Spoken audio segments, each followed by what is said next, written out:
कांगे वाले के घर पैदा हुआ आतिक लोगों को लूटकर 12,000 करोड़ की प्रॉपर्टी का मालिक बन बैठा। लोगों को घर बनाना हो या बंगलो, सबसे पहले उन्हें आतिक ने मांगी हुई रकम उसके वहां पहुंचानी पड़ती थी। इसे वसूली कहते थे, एक्सटॉर्शन। ये उसका मेन पेशा था। इतना ही नहीं, सामान्य लोगों का जीना हराम कर दिया था उसके गुर्गों ने।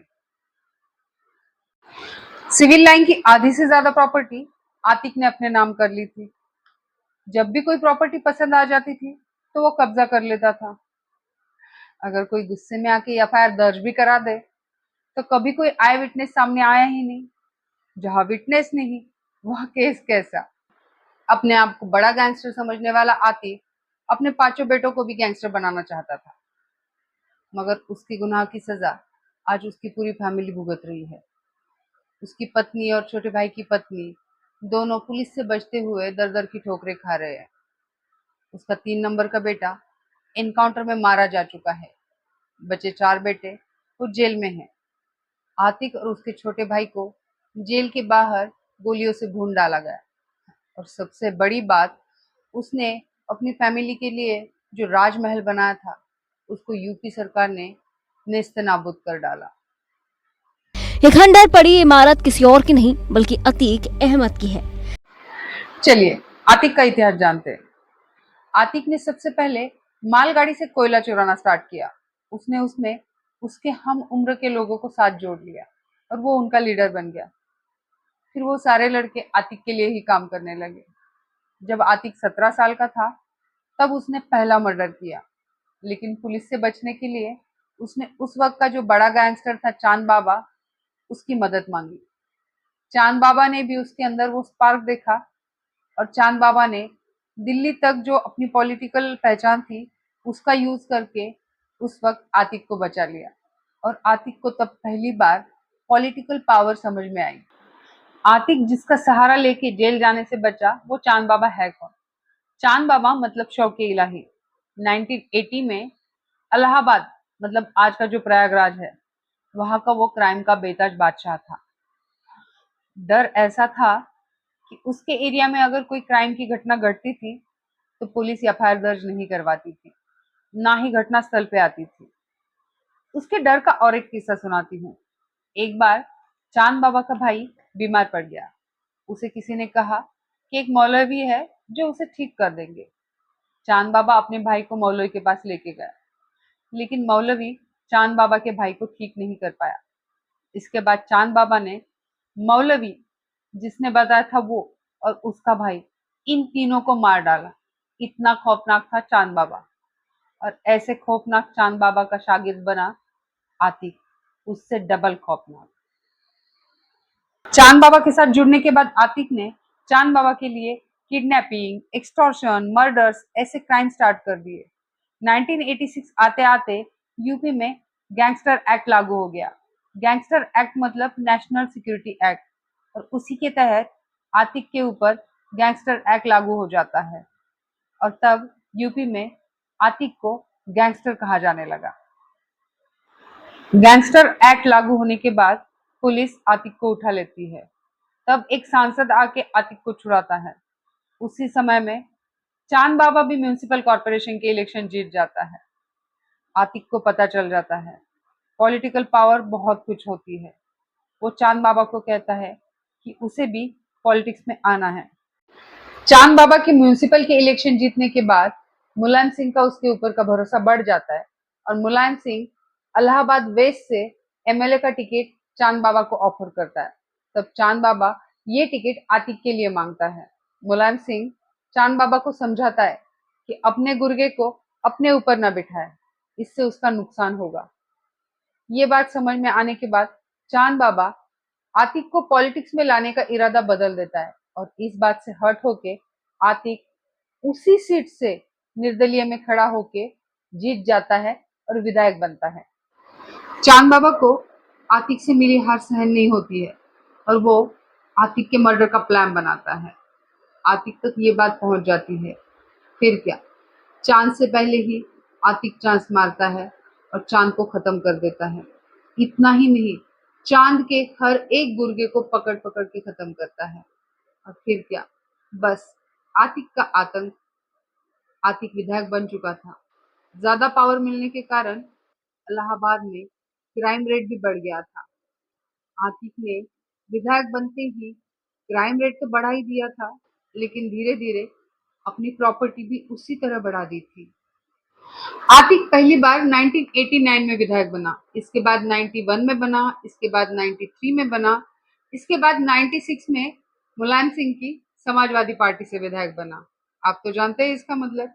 इसके बाद वो अपना दल से 2002 में विधायक बना और इसके बाद 2004 में वो सांसद बना, मगर इसके बाद वो कभी भी इलेक्शन नहीं जीता।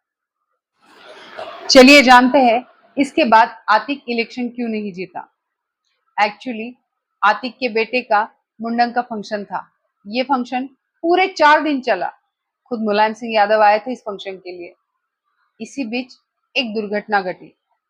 आतिक के 10 गुर्गे उसी एरिया के एक मदरसे में घुसते हैं, वहां के हाफिज को बांध देते हैं और वहां के जो मदरसे में 25 लड़कियां थी, उनमें से 2 खूबसूरत लड़कियों को उठाते हैं, वही नदी के पास जाते हैं, रात भर उनके साथ कुकर्म करते हैं और इसके बाद सुबह होते ही उन दोनों लड़कियों को छोड़ देते हैं।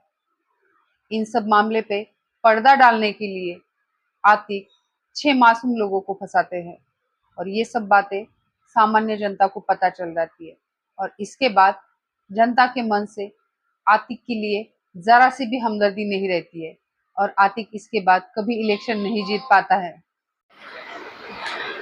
जब मायावती सरकार आती है तब आतिक का जेल में आना जाना बढ़ जाता है। एक्चुअली मायावती को आतिक पे बहुत गुस्सा था। एक बार जान जाते जाते बची है आतिक के कारण मायावती की। मुलायम सिंह को भी मायावती जीतने के कारण बहुत गुस्सा है और वो इस बार फूलपुर सीट से आतिक को खड़ा करते हैं, लेकिन आतिक को इलाहाबाद सीट से बहुत प्यार है तो आतिक अशरफ को इलाहाबाद सीट से खड़ा करता है, मगर बसपा वाले राजूपाल को इलाहाबाद सीट से खड़ा करते हैं। वैसे देखा जाए तो राजूपाल भी कोई धुला हुआ चावल नहीं था। राजूपाल भी किसी जमाने में आतिक का ही गुर्गा था। आतिक के छोटे भाई अशरफ को 4000 वोट से हरा के राजूपाल विधायक बन जाता है। राजूपाल विधायक बनने के बाद आतिक का दिमाग खराब होता है और आतिक उसे 2 बार मारने की कोशिश करता है, लेकिन दोनों बार राजूपाल बच जाता है। लेकिन आतिक तीसरी बार जब उस पर हमला करता है तो इस बार राजूपाल नहीं बचता है। राजूपाल को गोलियों से भून दिया जाता है। जब राजूपाल के लोग राजूपाल को अस्पताल ले जाने की कोशिश करते हैं तो पूरे रास्ते भर राजूपाल की गाड़ी पे और उनके लोगों पे गोलियों की बौछार होती रहती है। रास्ते में कई सारे पुलिस थाने आते हैं, लेकिन कोई भी पुलिस वाला उनके मदद के लिए नहीं आता है। इतना तो खौफ था आतिक का। मुझे याद है जब मैं साउथ की मूवीज देखती थी तब उसमें किडनैपिंग, एक्सटॉर्शन, मर्डर्स ये सब ऐसे दिखा देते थे कि जस्ट चुटकियों का खेल है। तब मुझे लगता था ये कुछ भी दिखाते हैं, मतलब इमेजिनेशन के परे दिखाते हैं। लेकिन जब मैंने स्टडी की मुख्तार अंसारी, आतिक अहमद, चांद बाबा, राजू पॉल ऐसे जो भी गैंगस्टर थे यूपी में उनके बारे में, तब समझ में आया कि यूपी में ये चीजें तो यूं ही घट जाती है। मैं बंदी महाराष्ट्र की और एकदम सिंपल फैमिली से। मुझे याद नहीं है कि मेरे इर्द गिर्द ऐसी घटनाएं इतने आसानी से घटी है। राज्यपाल की हत्या के बाद बाइपोल इलेक्शन होते हैं और इसमें अशरफ जीत जाता है। बसपा वाले भी राज्यपाल की पत्नी को खड़ा करते हैं, लेकिन सिंपैथी वोट होके भी राज्यपाल की पत्नी जीत नहीं पाती है। 2007 में राज्यपाल की पत्नी पूजा पाल फिर से खड़ी होती है और वो अशरफ को 10,000 वोट से हरा के विधायक बन जाती है और इस बार मायावती सरकार शुरू हो जाती है और आतिक के बुरे दिन स्टार्ट हो जाते हैं। अब आतिक का जेल से बाहर आना जाना कम हो जाता है। मायावती 1995, 99, 2002, 2003 में थोड़े थोड़े समय के लिए सीएम बनी थी। तब आतिक की जिंदगी में ज्यादा कुछ फर्क नहीं पड़ा, लेकिन जब 2007 में मायावती लंबे समय के लिए सीएम बनी तब मायावती ने आतिक के पेच कसना स्टार्ट कर दिया। लेकिन ये हमें लगता है आतिक को इससे कोई फर्क नहीं पड़ा। वो अपना राज जेल से भी चला लेता था। इवन उसने 2009 तक अपना जो सांसद का कार्यकाल था वो जेल से ही पूरा किया। 2007 के बाद आतिक ज्यादातर जेल में रहता था, लेकिन उसका पॉलिटिकल करियर जेल से भी शुरू ही था। 2012 में उसने फिर से इलेक्शन का पर्चा भरा, लेकिन इस बार पूजा पॉल ने उसे 10,000 वोट से हरा दिया। लेकिन उसका खौफ जारी था। 2015 को आतिक अपने 50 गुर्गों के साथ राइफल्स और कंस्ट्रक्शन मटेरियल लेके सुनील गुरवानी की जमीन पर कब्जा कर लेता है। उस वक्त के आईपीएस ऑफिसर राजेश पांडे वहां पहुंचते हैं, लेकिन तब तक आतिक वहां से चला जाता है। इस बात से खफा होकर अखिलेश आतिक से दूरियां बना लेता है, लेकिन मुलायम सिंह का अपनापन अभी भी आतिक के लिए कम नहीं हुआ है। इसलिए मुलायम सिंह फिर से कानपुर कैंट से आतिक को इलेक्शन के लिए खड़ा करते हैं। उसी दरमियान आतिक के एक रिश्तेदार के बेटे को कॉलेज में एग्जाम नहीं देने देते हैं। तब आतिक अपने गुर्गों के साथ कॉलेज पहुंच जाता है और बहुत ज्यादा गुंडागर्दी करता है। उनकी गुंडागर्दी के वीडियो तेजी से वायरल हो जाते हैं और इससे खफा अखिलेश आतिक को समाजवादी पार्टी से निकाल देते हैं।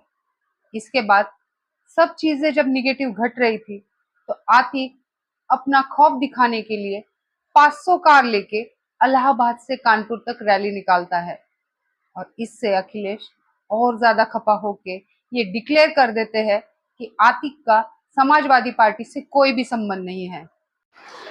26 दिसंबर 2018 को आतिक देवरिया जेल में था। उस वक्त उसके गुर्गे लखनऊ के बिजनेसमैन जायसवाल को किडनैप कर देवरिया जेल में लेके आते हैं और वहां उसकी बहुत पिटाई करते हैं और इस पिटाई का वीडियो आतिक खुद सोशल मीडिया पे वायरल करता है। इसके पीछे मकसद एक ही था, उसका आतंक बना रहे। लेकिन इसके बाद उसे यूपी से साबरमती जेल भेज दिया जाता है।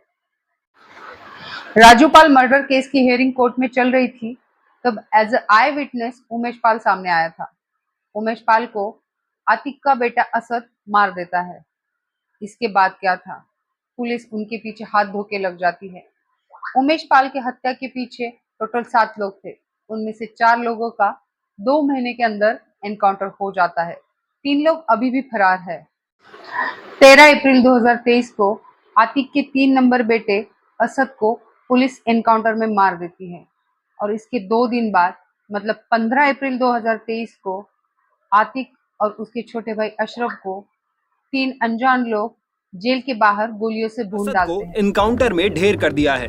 झांसी में असद के साथ मेन बात ये है कि 28 मार्च 2023 को आतिक को उम्र कैद की सजा सुनाई गई। उसे साबरमती जेल से और उसके भाई अशरफ को बरेली जेल से प्रयागराज लाया गया। इन दोनों को 15 अप्रैल 2023 को रूटीन मेडिकल चेकअप के लिए हॉस्पिटल ले जाना था। पुलिस इन दोनों को लेके जेल से बाहर निकली। वहां वैन के पास कुछ रिपोर्टर्स खड़े थे। उनमें से 3 लोगों ने आतिक और अशरफ पे गोलियां चला दी। उन तीनों के पास रिपोर्टर के फेक आईडी थे। उन्होंने उन दोनों पे गोलियां क्यों चलाई, इसका रीजन पता नहीं चला। तो दोस्तों, आतिक के बारे में ये जो इन्फॉर्मेशन है, इसके जो सोर्सेस है, उसके सारे लिंक मैंने नीचे बायो में दिए हुए हैं। आप चाहे तो रेफरेंस के थ्रू जा सकते हैं। और आपको अगर ये वीडियो पसंद आया हो तो सब्सक्राइब कीजिए, लाइक कीजिए और जितना हो सके उतना ज़्यादा शेयर कीजिए। Thank you.